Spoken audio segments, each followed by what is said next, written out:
Hello everyone, especially Mr. Joe and the audience. I'm Dirahima Berida Shafira from English Literature Department Dian Nuswantoro University.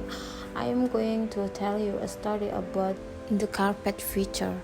Eddie was a carpet feature, and he had it 14 years. He had spent his days sitting, squatting, kneeling, or crawling on the floors in house, office, shop, factory, and restaurant. 10 years of his life cutting and fitting carpet for other people to walk on without even seeing them. When his work was done, no one ever appreciated. They just walked all over it. Eddie was sick of it. He was just cutting and fixing the last edge on hook the red carpet which he had fitted in the living room Mrs. Van Broek's house.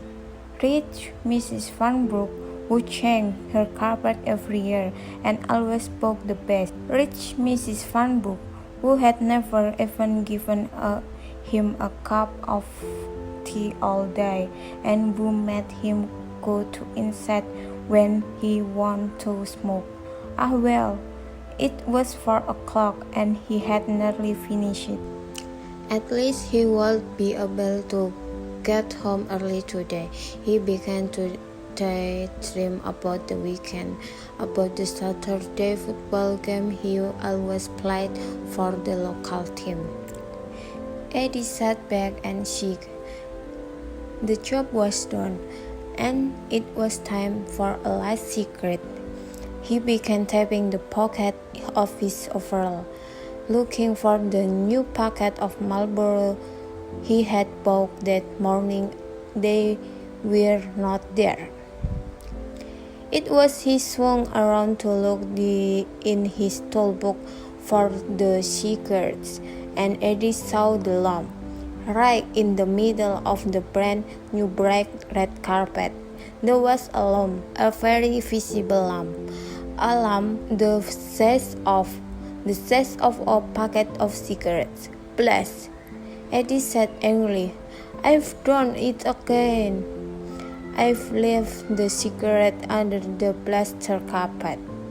He had done this one before, and taking up everything the carpet had taken him 2 hours.